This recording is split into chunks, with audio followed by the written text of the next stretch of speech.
Good morning, class. Today, the class covers Chapter 11 of the textbook. The topic is trade policy in developing countries.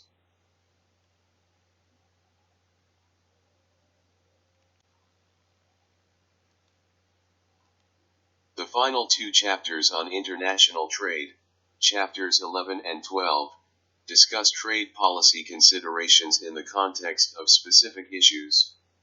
Chapter 11 focuses on the use of trade policy in developing countries, and Chapter 12 focuses on new controversies in trade policy.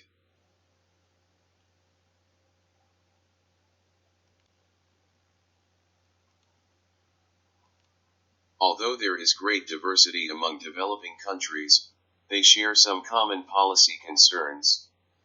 These include the development of domestic manufacturing industries, the uneven degree of development within the country, and the desire to foster economic growth and improve living standards.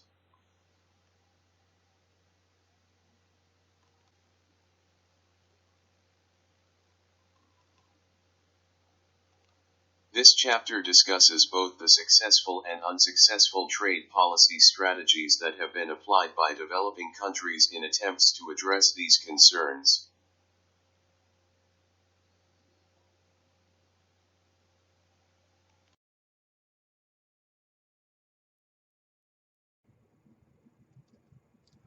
Earned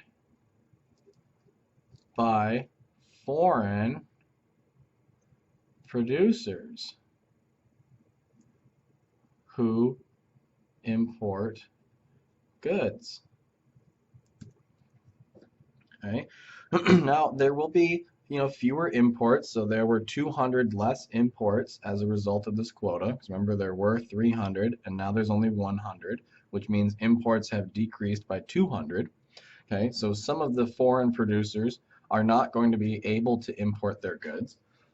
So it's not additional profits to all foreign producers. It's only additional profits to the foreign producers who still import the goods.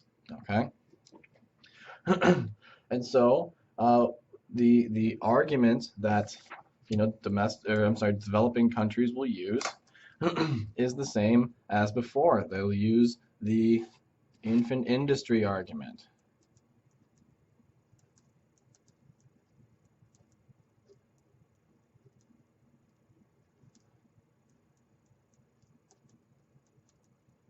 To justify this. Okay. And the argument again is basically that the country will eventually have a comparative advantage if that industry is allowed to grow. Okay. Now there are a few problems with this. Okay, so we highlighted a couple of them in the last video, but I'm going to highlight a couple more, right, as well. So problems. The first one is the same as before. The infant might not grow up. Okay, same argument as before. The infant might not grow up, and they might, or they might even just misreveal. Okay. The second one is the one I want to focus, or the second and third ones are the ones that we want to focus on today. The second is that timing is important. Right? A country's comparative advantage isn't something that you simply develop and you grow and you pick and choose. It's something that you must discover.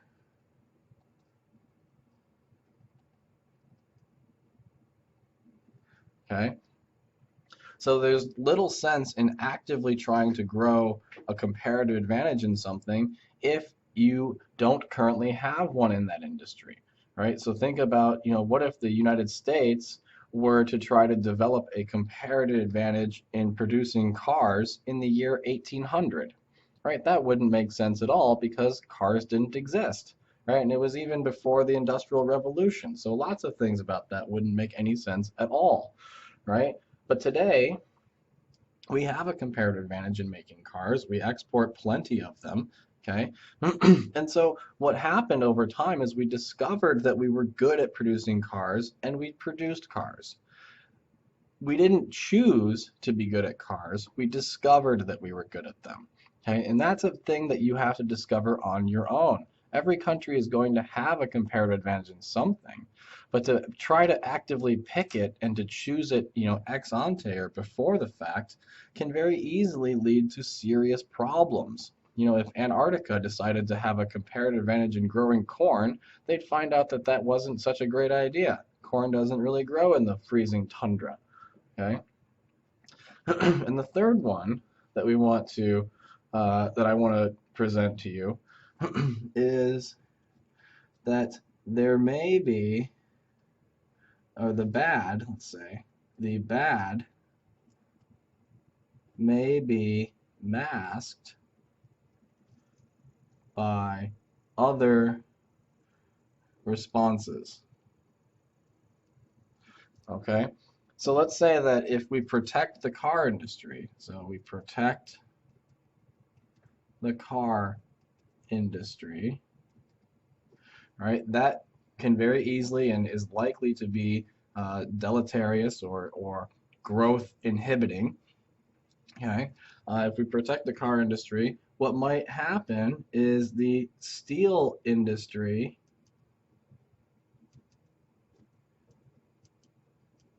might grow artificially large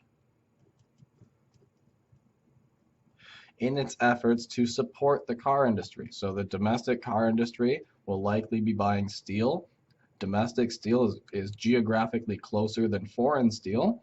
And so it, it could be the case, excuse me, that the domestic steel industry grows artificially larger than it ought to be.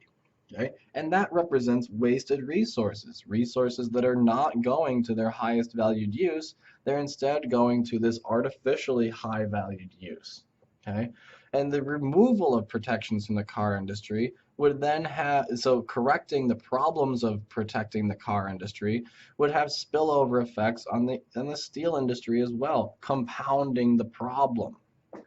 Okay, but in reality, it's just it's making a bigger problem out of an existing problem, and it's making the sting of the reallocation that much more costly. Okay, now regardless of these critiques, starting in about 1945, so let's say 1945 onward to 1985, many countries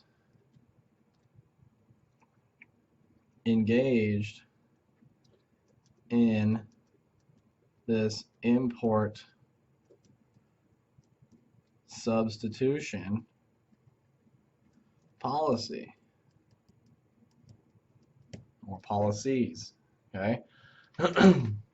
And so, the goal again is to substitute domestic production for foreign production. And the idea is that by doing that, we'll grow the local economy and everyone there will be made better off.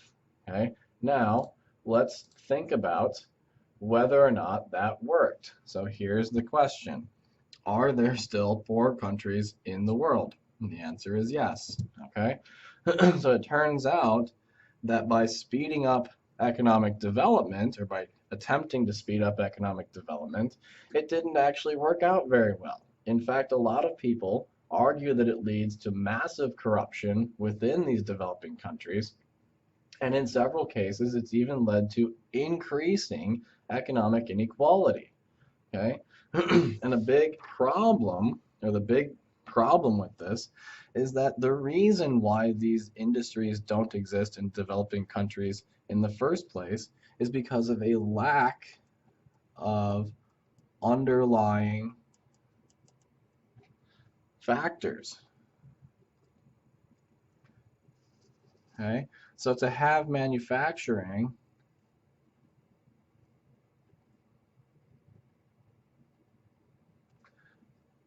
you need several things.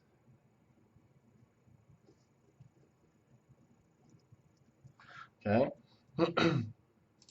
So what you're going to need are things like infrastructure. You're going to need roads and bridges and all sorts of other things that help you get the product around the country. Making things is one thing, but actually getting them to market is a separate question entirely. So you need roads, you need gas stations, you need trucks that actually run well. You need lots of things to move things around the country. You're going to need a reliable electrical grid.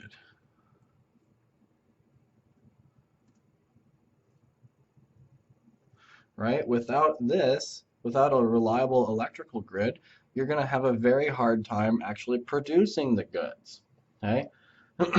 You're also so this is in terms of physical capital or physical resources. And this is just two things, or a small subset. So we can put, etc., to indicate that there's more to this than just these two things.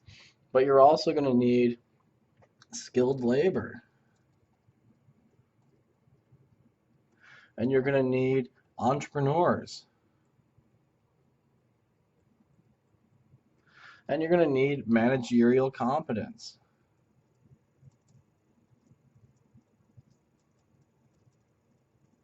Okay, so these are the physical things that you need, right? So these are physical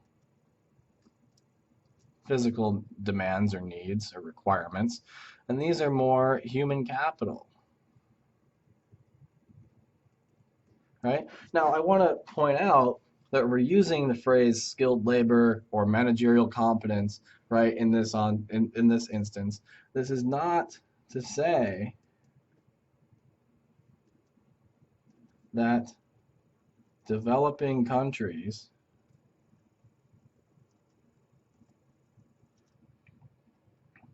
have I'm going to use the word stupid, right? They don't have stupid people. Okay? The people in developing countries are definitely not stupid, all right? And it's not saying that they're lazy.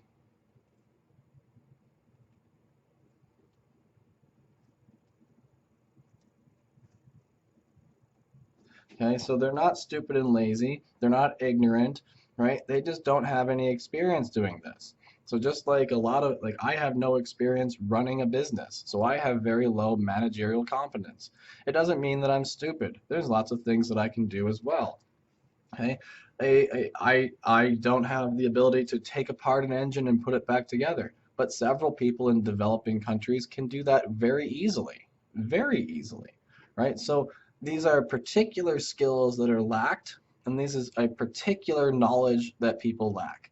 Right, in the US, I mean, we are wealthy enough that we can send our kids or our children to school, from kindergarten all the way through high school. So that's 13, maybe 14 years, right? 13 or 14 years of education, plus another 4 for college. That's, 17 to 18 years of literally just sitting in a room and listening to people like me teach you things, right?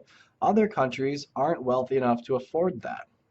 It doesn't mean that you are more intelligent or you're more competent than they are. It just means that you have the ability to gain experience and learn techniques from people who have been there before. If you didn't have access to that, you wouldn't be stupid. You just wouldn't have, the same training that you do. Okay? So this is not saying that people are stupid or lazy in other parts of the world. It's saying that they lack the training or the ability or the training and expertise that you are able to develop by going to school.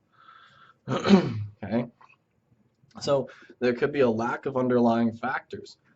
That might be part of the problem for why countries aren't developing enough.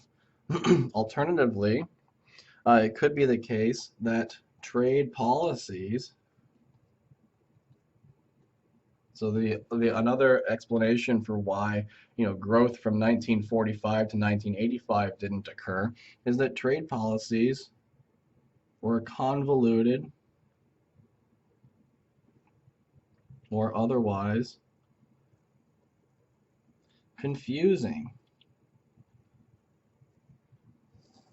Okay, so if a trade policy is more convoluted than a simple tariff or a quota. So if you think back a couple of videos ago, I showed you the number of pages in the Federal Registry for, the Code of Regulations was over 170,000, right? Think about if you had to, follow a bunch of ridiculous rules, or let's say just rules, not necessarily ridiculous, but let's say there were lots of rules that were very complicated, and for you to figure out how to follow them was extremely difficult.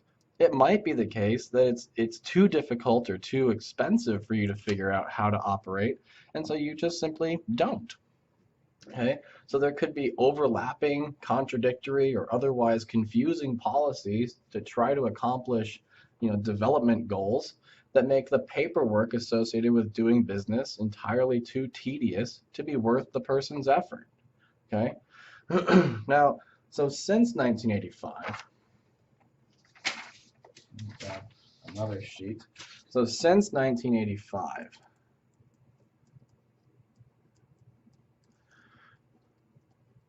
developing countries have reduced their tariffs and quotas. Right? Essentially,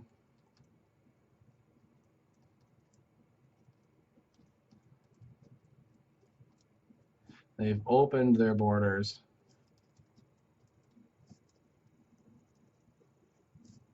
much more to trade. Okay.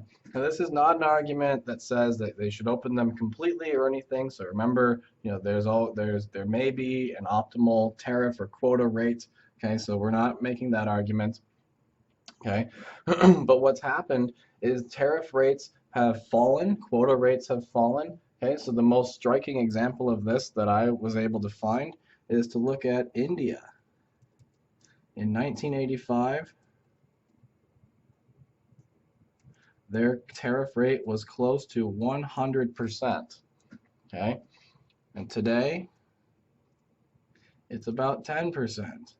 Okay, so they've reduced their quota or their tariff rate significantly, right, by 90%. And as a result, India today is far wealthier than it has ever been. Okay, so there's lots of explanations for why having too restrictive of a trade policy leads to less growth or even negative growth, and then releasing those protections or opening borders to foreign trade and foreign production can actually lead to massive economic growth. Okay, and the argument there is that basically by allowing countries to specialize and benefit from other people's comparative advantage, other people, the domestic citizens can be made far, far wealthier. Hey, everybody, I hope you're doing well today. Well, let's take a look at the common characteristics of developing countries and try to work at understanding what they are. And these are fundamentally flawed, right? Because there isn't like a series, and there's going to be 7 here, of like characteristics that all developing nations have. But Michael Todaro, who put together, he's a development economist, put together this list, and Jocelyn Blink included it in her course companion. And I think it's useful to have in your mind to understand like what is common about a developing country, because then you're going to try to figure out like how could developed nations sort of help this category of developing countries. Okay, so let's take a look at what they are. So this video is going to be insufficient for you in terms of totally understanding all of the complexities of each of these 7 categories. But let's just take a look at the first one, low standard of living. So what are they? 1, 2, 3, 4, 5, 6, 7. The characteristics of common characteristics of developing nations is that there's a low standard of living, there are low incomes, there's a lot of inequality, poor health, and inadequate education. Okay, so what that is a function of more than anything else is really the underdevelopment, or I like to think of it as maybe the ineptitude or of the government, or just the basic like age of the nation, right? It's a really helpful thing in development economics to make a relationship between how old a country is and what the expectations are of what that country could achieve. Just like a child, like if you have a first grader, what you expect that child to achieve is much less than a 40-year-old adult. But if you take the 40-year-old adult perspective and then apply it to the first grader, it's a really big disservice, because that first grader is never going to be able to do that. And all countries, like all 40-year-olds, were once first graders. And so you gotta really check any sort of assumptions you might have in your mind about why certain countries don't function well, or don't function as well. But low living standards, poor housing, low standards of health, high infant mortality rates, these tend to be characteristics of developing nations. Okay. Next, this one you got to be really careful with. Low levels of productivity, which is described as like low output or output per person. This has nothing to do with intelligence. This has nothing to do with abilities. This has to do with the fact that developing nations tend to have low education standards. They tend to have low levels of health standards amongst its workers. There's a lack of investment in physical capital and therefore lack of access to technology. I grew up in the United States and I benefited from that luck. If you put me in the hills of the Dominican Republic, guess what? My life would be similar to the people in the hills of the Dominican Republic, because that's where I grew up. And so if the Dominican Republic is the third poorest country in this hemisphere, and as a result of that, they have low levels of education, low levels of health, lack of investment in physical capital, lack of access to technology, that would have been me. That has nothing about my intelligence, has nothing about my abilities. It has to do with where I grew up. So this low levels of productivity is not, be careful, and you got to check any sort of bias that you might have in your mind if you didn't grow up in one of those particular countries. It's really important. Okay, the third thing, high rates of population growth and dependency burdens. You really need to check your textbook out for this. This can go on for a long time, this discussion, but developing nations tend to have crude birth rates that are more than double on average the rates of developed nations.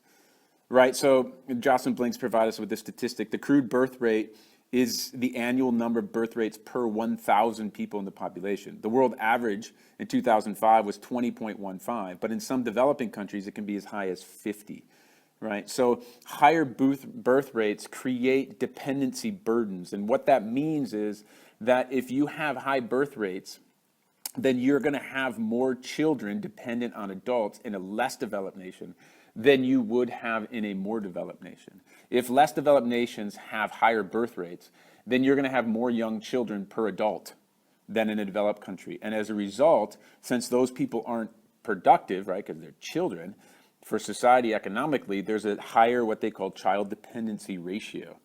The other dependency ratio is actually for older people, which is the percentage of those non-productive or retired people over the age of 65 as expressed as a percentage of the working age.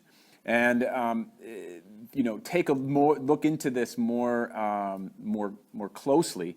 But the differences between these two things tends to create, the higher the ratio of either the child dependency ratio or the old age dependency ratio. Obviously, what you have is you have more people who are non-productive parts of society who are depending on those who are working. Okay. The other thing, common characteristic of developing nations, is high and rising levels of unemployment and underemployment. And this is really important to try to get your mind around. Developing countries tend to have relatively high rates of unemployment, and it's listed at between 10 and 20%.